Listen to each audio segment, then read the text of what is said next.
At my sister's wedding, I found my name scribbled on a napkin next to the bathroom door. Her fiancé's mom said, "Real guests sit at the front." My sister just shrugged, "Don't make a scene." So I picked up my gift envelope, smiled, and said, "Scene? No, just a refund." Then I walked out, and the DJ cut the music 2 songs later. I, 31M, should have seen it coming. 28 years of being second best to my sister should have prepared me for what happened at her wedding last weekend. But nothing could have prepared me for the sheer audacity of what I discovered. Let me back up. My sister has always been the golden child. Everything came easy to her: scholarships, jobs, relationships. I worked my ass off for everything I had, including building my wedding photography business from scratch. When she announced her engagement 8 months ago, I offered my services as a gift. She declined, saying they already had a photographer. Fair enough. The wedding was at some upscale country club an hour outside the city. I'd driven there straight from a client meeting, still in my best suit, carrying an envelope with a check for $2,000. More than I could really afford, but she was my only sister. I walked into the reception hall and immediately felt something was off. The place was gorgeous: white linens, crystal chandeliers, flowers everywhere. But I couldn't find my table assignment anywhere on the main display board. That's when I saw my name, scribbled in blue ink on a cocktail napkin, taped to the wall, right next to the bathroom door. For a moment, I thought it was a mistake. Maybe they ran out of proper cards. But then I looked at the napkin more carefully. Table 47. I counted the tables from the front. The bride and groom sat at table 1.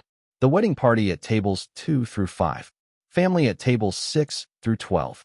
Table 47 was in the back corner, partially hidden behind a decorative screen. As I made my way over, dodging servers and guests, I realized what I was looking at. The reject table. The people they had to invite but didn't really want there.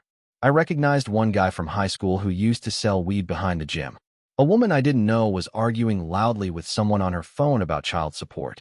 An elderly man was already asleep in his chair, snoring softly. I stood there for a full minute, trying to process this. Then I felt a hand on my shoulder. It was the groom's mother, a woman who'd never liked me from day one. She looked me up and down with obvious disapproval and informed me that real guests sit at the front, not back here causing problems. She suggested I find my proper place and stop making everyone uncomfortable. I told her I was exactly where the seating chart indicated I should be. She shrugged and said maybe there was a reason for that. That's when I saw my sister approaching. She looked stunning in her dress, but her expression was all wrong. Nervous. Guilty. I asked her directly what this was about. Why was I seated at table 47 next to the bathroom, while her college roommate's boyfriend got a spot at table 8? She shifted uncomfortably and glanced around to see who might be watching. Then she leaned closer and whispered that I shouldn't make a scene. This was her day, and she needed everything to be perfect. The seating arrangements had been complicated, and maybe I was being a little too sensitive about where I sat. Something cold settled in my stomach. I realized this wasn't an oversight or a last-minute space issue. This was deliberate. I asked her point blank, did she put me at table 47 on purpose? She couldn't meet my eyes. She mumbled something about how I'd understand when I got married someday, and that family doesn't always mean you get special treatment. Then she added that I was being dramatic, and couldn't I just enjoy the party without causing problems? I looked around the room. At the photographer she'd hired instead of letting me do it for free. At the hundreds of guests she'd invited. At the elaborate cake that probably cost more than my monthly rent.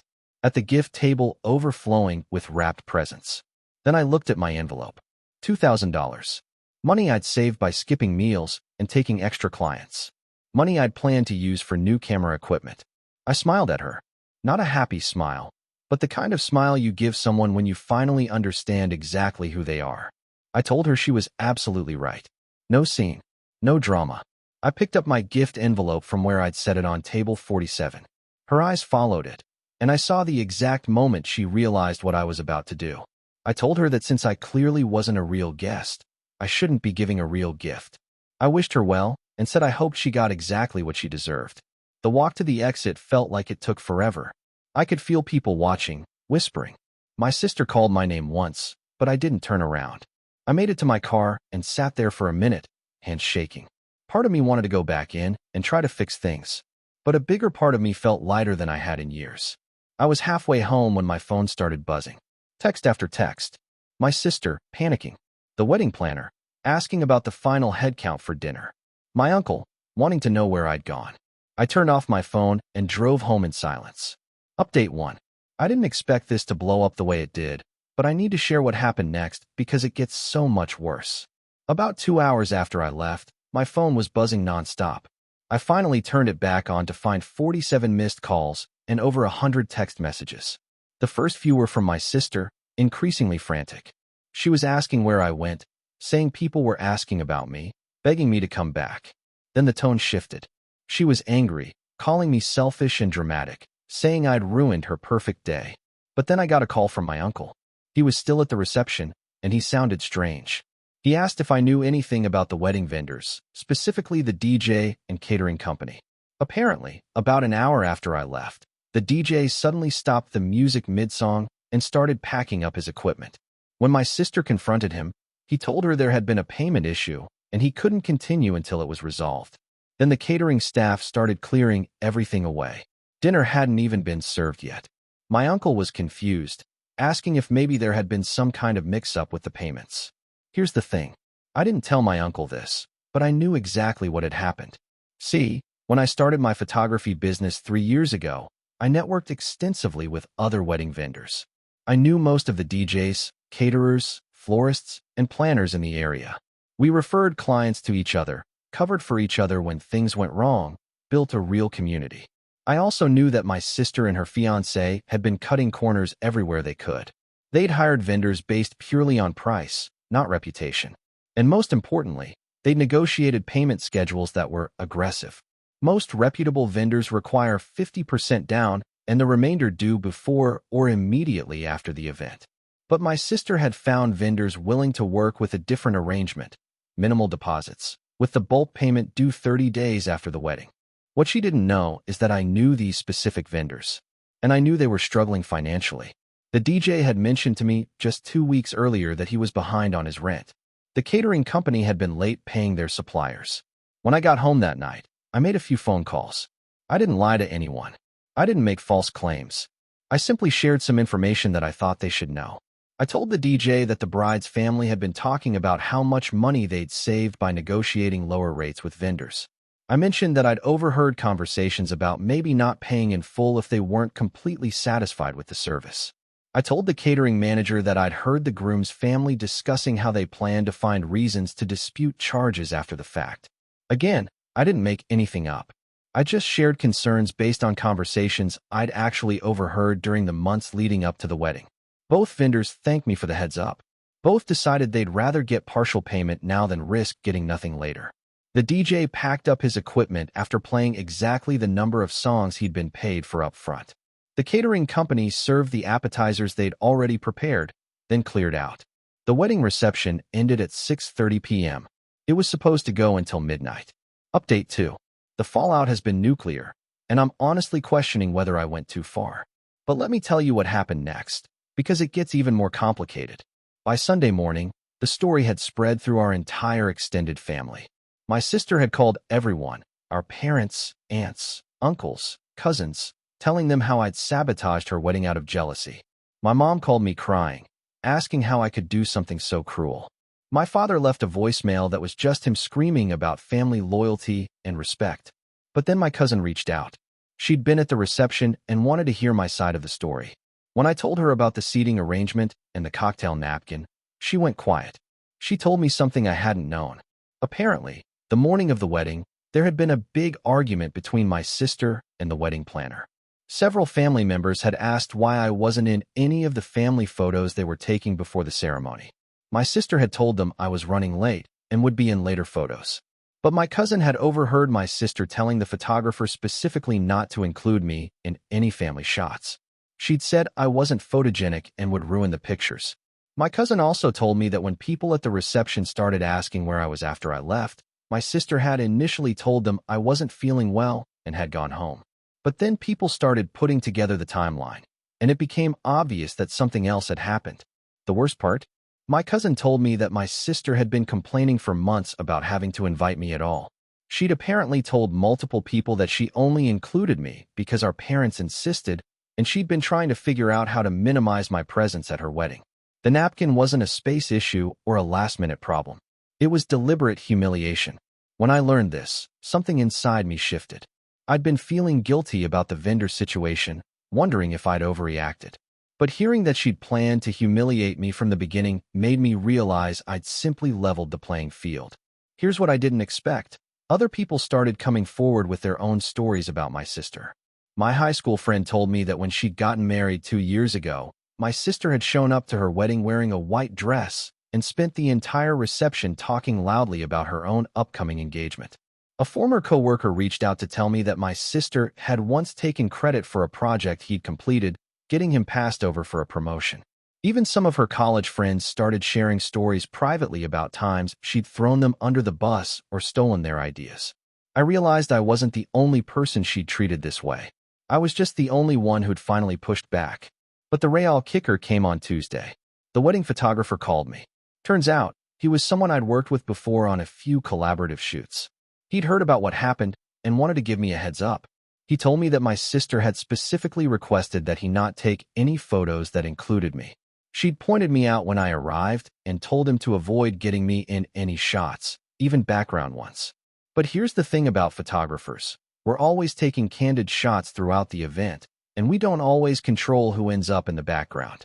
He'd accidentally captured the moment when I found the napkin with my name on it. He'd photographed me looking confused, then hurt, then angry.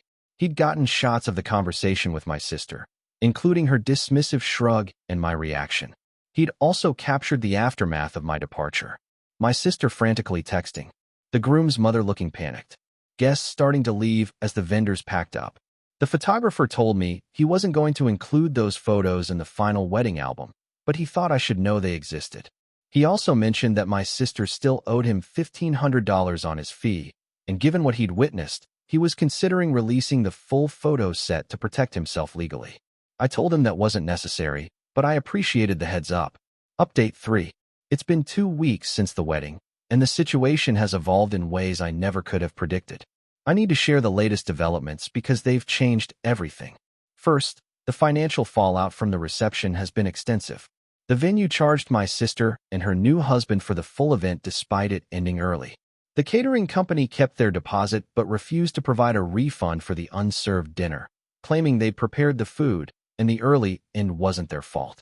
The DJ, surprisingly, did offer to return half his fee, but only if they agreed not to leave negative reviews. Total additional cost to them, about $4,000 in non-refundable fees. But that's not the real story. 3 days after the wedding, I got a call from my sister's maid of honor.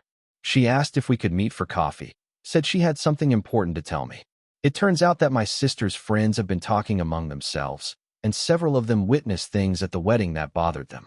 The maid of honor told me that she'd volunteered to help with seating arrangements weeks before the wedding, and when she'd asked where to put me, my sister had laughed and said, "Somewhere he can't embarrass me."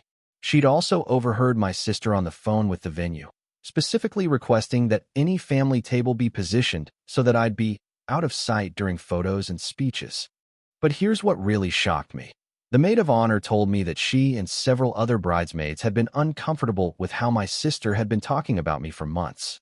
They'd chalked it up to wedding stress, but after seeing what happened at the reception, they realized it was something deeper. She apologized for not speaking up earlier and said she wished she'd warned me. 2 days later, my aunt called. She'd been at the wedding and had seen the whole thing unfold. She told me that after I left, she'd gone looking for table 47 to see where I'd been sitting.